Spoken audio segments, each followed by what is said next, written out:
Please help me welcome Angela Belford. I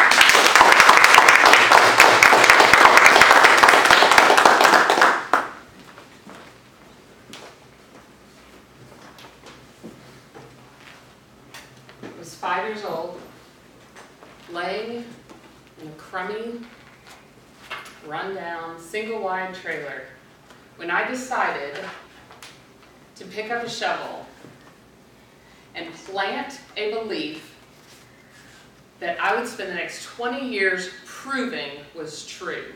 I would use every bad thing that happened to me to prove that that belief was true. I planted the belief that I'm not valuable. Because if I were valuable, then the adults in my life would make sure that I had food. If I were valuable, my stepfather wouldn't touch me that way.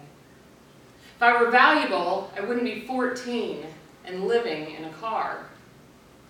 If I were valuable, then I wouldn't have been discarded again and again and again, living in 4 families by the time I was 18. That belief planted created the thought in my mind that it doesn't matter what I do. I'm not valuable anyway. So getting drunk and being promiscuous in college, no big deal. Not valuable anyway. By the time I was married and had my first child, I longed to be valuable and I had no idea how. So I thought accomplishment. Live the American dream. I joined Mary Kay Cosmetics. Right? It's like buying friends. I thought if I could just win my car, I could drive in that red Grand Am and everybody would know that I was worth something. So I worked really hard. Some people spend 2, 3, 4, 5 years winning their car in Mary Kay Cosmetics. Not me. I had something to prove. I spent 12 months and worked really, really, really hard. And I was driving the dream, my red Grand Am. But at night, I still felt a lot like I did in that single-wide trailer. So I thought, well, maybe if I just get to the next level, if I become a director, and I can have the suit, and I can run the meetings, and I can do the trainings, and everybody will know how awesome it is. And I did that. And some people spend 3, 4, 5, 12 years becoming a director in Mary Kay, but not me. I had something to prove. 12 months. I worked really hard for 12 months. And I became a director. At night, it was just me. I still wasn't valuable, but I tried really hard to hold it together. For 9 months, I did the meetings. I taught self-esteem. I felt like a fraud. And one day, it came crashing down. One day, I woke up and started crying. I didn't stop for 7 days. Finally, my senior director called me, and she said, "Honey, let me take you to lunch." And she said, "What can I do?" And I said, "I think I need some help." She was a really sweet lady, so she didn't say, "Well, that's for sure."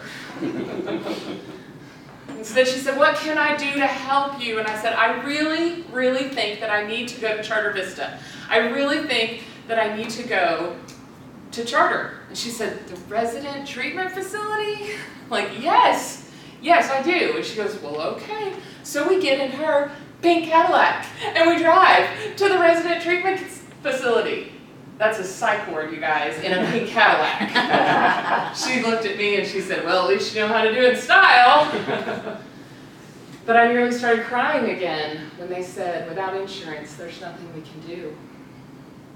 Luckily, she was friends with my pastor, and who got me an appointment with a therapist, who taught me that when I planted that belief, and when I watered that belief, and I fertilized that belief, I ignored the other beautiful seeds that had been planted over my lifetime. The seeds that said, "You have what it takes." That's what my second grade teacher told me. "You can go to college. That's what my 9th grade teacher taught me. You're beautiful and amazing. That's what my husband would say to me. And I would ignore them because I had just let the weeds of that belief just completely infest every thought in my mind. And you know what I had to do? I had to go back to that belief, and I had to rip it out. I had to decide that I was not going to let that belief ruin my life any longer. I decided that I had to nurture all of those things that had been planted and nurture those flowers, those seeds that had been planted. What about you? Do you have any seeds, any beliefs that have turned into weeds that now ruin your life? Do they serve you? If they don't, you have to go and rip them out. And you have to nurture